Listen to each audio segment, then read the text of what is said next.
दोस्तों, मैं एक सीनियर फाइनेंशियल कंसल्टेंट हूँ और एक प्राइवेट फर्म के लिए अहमदनगर जा रहा था। मेरा जूनियर साथी भी मेरे साथ था। मेरी उम्र 47 साल है और मेरे परिवार में मेरी पत्नी और 3 बच्चे हैं।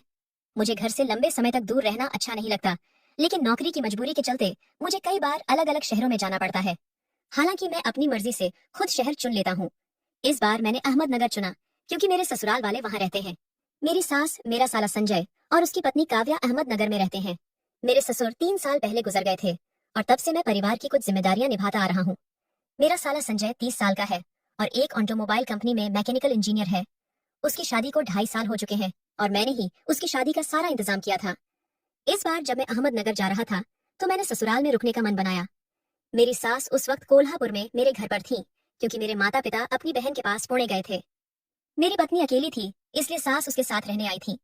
मैं शाम 4 बजे अहमदनगर पहुंचा। अपने जूनियर को एक गेस्ट हाउस में ठहराने की व्यवस्था करके मैं ससुराल पहुंच गया। वहां मेरी साली काव्या ने मेरा जोरदार स्वागत किया। वह 27 साल की है, सांवली छरहरी, करीब 5 फुट 6 इंच लंबी और देखने में वह बहुत ही आकर्षक थी। गोल चेहरा, गालों पर डिंपल और घने काले बाल, वह बहुत खूबसूरत लगती थी। रात 8 बजे मेरा साला संजय दफ्तर से लौटा। हमने साथ में रात का खाना खाया और फिर देर रात 1 बजे तक बातें करते रहे। इसके बाद हम सोने चले गए। अगले दिन से मेरा काम शुरू हो गया। मैं सुबह निकलता और रात को ही वापस आता। सिर्फ रात के खाने और सोने से पहले ही हम सब आपस में बात कर पाते थे। हमने फैसला किया कि वीकेंड पर कहीं घूमने जाएंगे।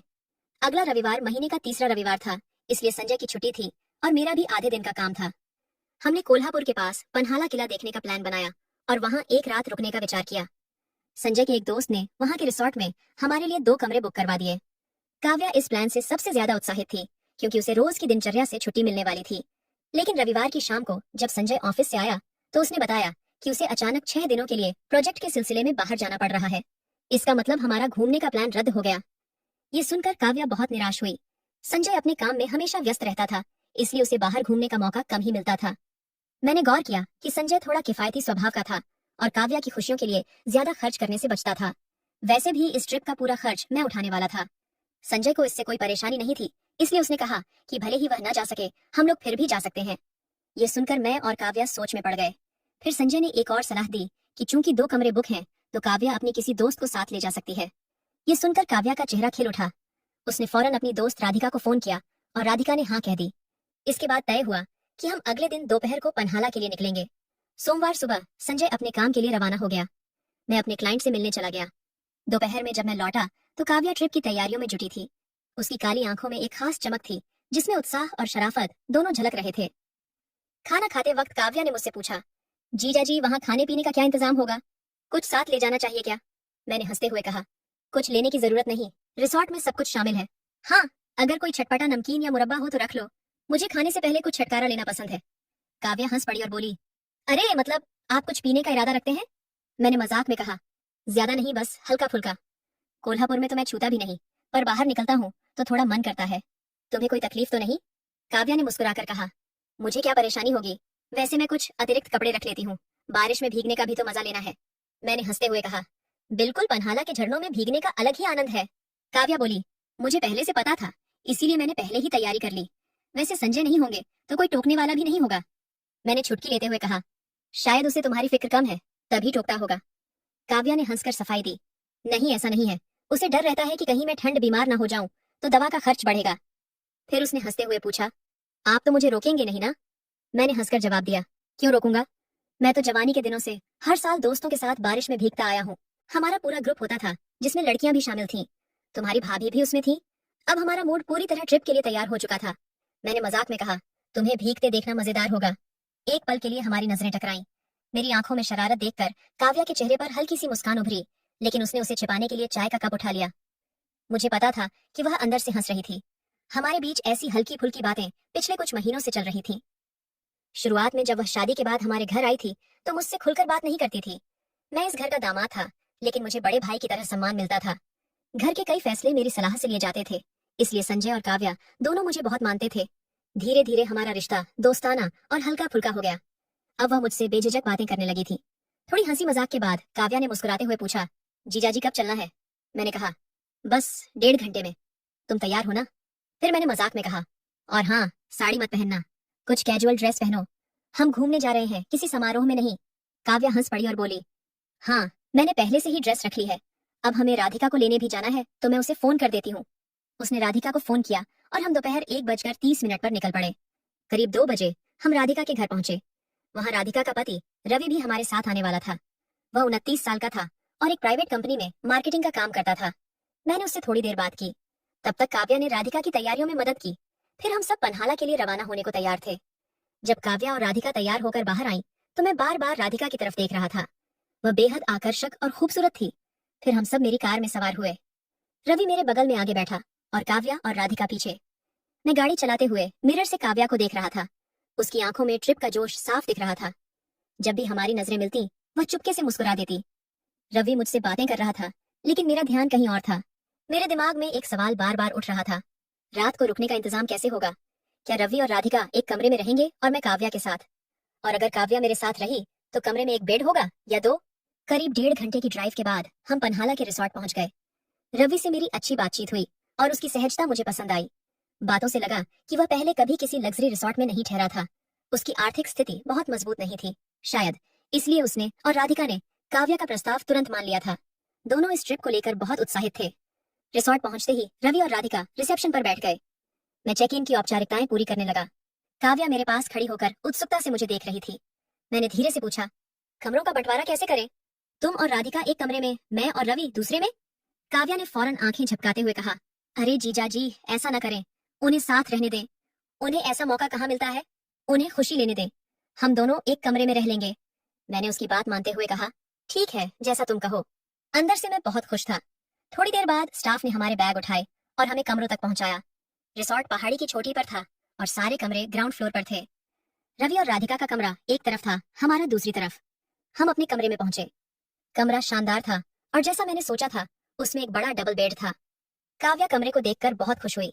मैंने दक्षिण की खिड़की का पर्दा हटाया और उसे खोल दिया। बाहर से ठंडी हवा का झोंका आया जिससे मन तरोताजा हो गया। खिड़की से बाहर एक छोटी बालकनी थी। मैंने उसका दरवाजा खोला और काव्या फौरन वहां चली गई। मैं भी उसके पीछे गया। बालकनी से पन्हाला की हरी भरी वादियां दिख रही थीं। हल्के बादल छाए थे, बारिश नहीं हो रही थी, लेकिन मौसम बेहद सुहाना था। पेड़ों की हरियाली और दूर तक फैली पहाड़ियां मनमोहक थीं। सूरज की रोशनी हरे मैदानों पर ऐसी पड़ रही थी मानो कोई चादर बिछी हो। काव्या इस नजारे में खो गई थी। मैं उसे वहीं छोड़कर कमरे में आया और रूम सर्विस को कॉफी और कुछ नमकीन मंगवाने के लिए फोन किया। फिर मैंने अपने बैग से कपड़े निकाले और फ्रेश होने बाथरूम चला गया। बाहर निकलकर देखा कि काव्या भी कमरे में वापस आ गई थी। मैंने पूछा, अब क्या करें? बाहर घूमने चलें या यहीं थोड़ा आराम करें? वैसे कॉफी आने वाली है, उसे पीकर चलते हैं। काव्या ने हंसते हुए कहा, मैं भी चलूंगी। अकेले यहाँ क्या करूंगी? रुकिए, मैं रवि और राधिका से पूछकर आती हूँ। वह दरवाजे की ओर बढ़ी तो मैंने उसे फोन की तरफ इशारा किया। काव्या हंस पड़ी और अपने माथे पर हाथ मारते हुए फोन उठाया। उसने राधिका के कमरे में कॉल की।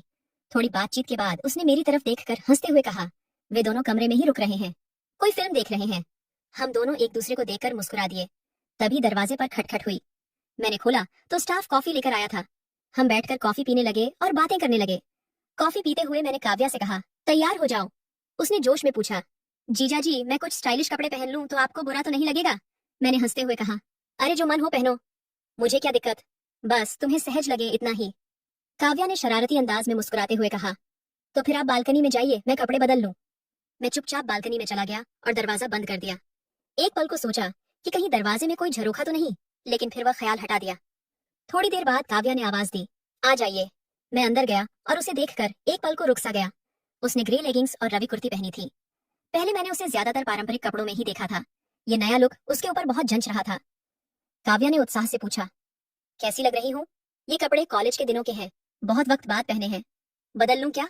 मैंने हंसकर कहा, नहीं, ये तो तुम पर कमाल लग रहे हैं। काव्या ने मुस्कुराते हुए कहा, लेकिन संजय को ये पसंद नहीं। उनका कहना है कि शादीशुदा औरतें ऐसे कपड़े नहीं पहनती। मैंने हंसते हुए जवाब दिया, उसे क्या पता, ढेर सारी शादीशुदा औरतें ऐसे कपड़े पहनती हैं। और ट्रिप पर ऐसे न पहनेंगी तो कब पहनेंगी?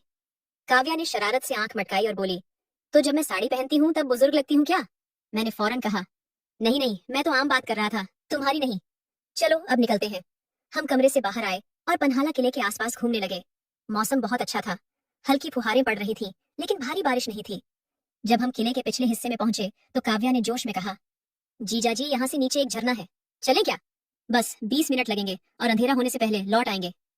मैंने सहमति दी, चलो ठीक है। हम एक टेढ़ी मेढ़ी पगडंडी से नीचे उतरने लगे। रास्ते में हल्की झाड़ियां थीं, घना जंगल नहीं था, लेकिन रास्ता आसान भी नहीं था। दूर एक गांव की झलक दिख रही थी। हम सावधानी से नीचे बढ़ रहे थे। रास्ते में छोटे छोटे पानी के गड्ढे आए, जिन्हें पार करते हुए हम आगे बढ़े। बारिश से जमीन गीली और चिकनी थी, इसलिए हमें संभल कर चलना पड़ रहा था। मुझे पहाड़ी रास्तों पर चलने का तजुर्बा था, तो मुझे कोई दिक्कत नहीं हुई। काव्या मेरे आगे चल रही थी।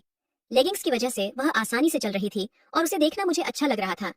तभी एक जगह उसका पैर फिसला और वह गिरने लगी। मैं फौरन आगे बढ़ा और उसे थाम लिया।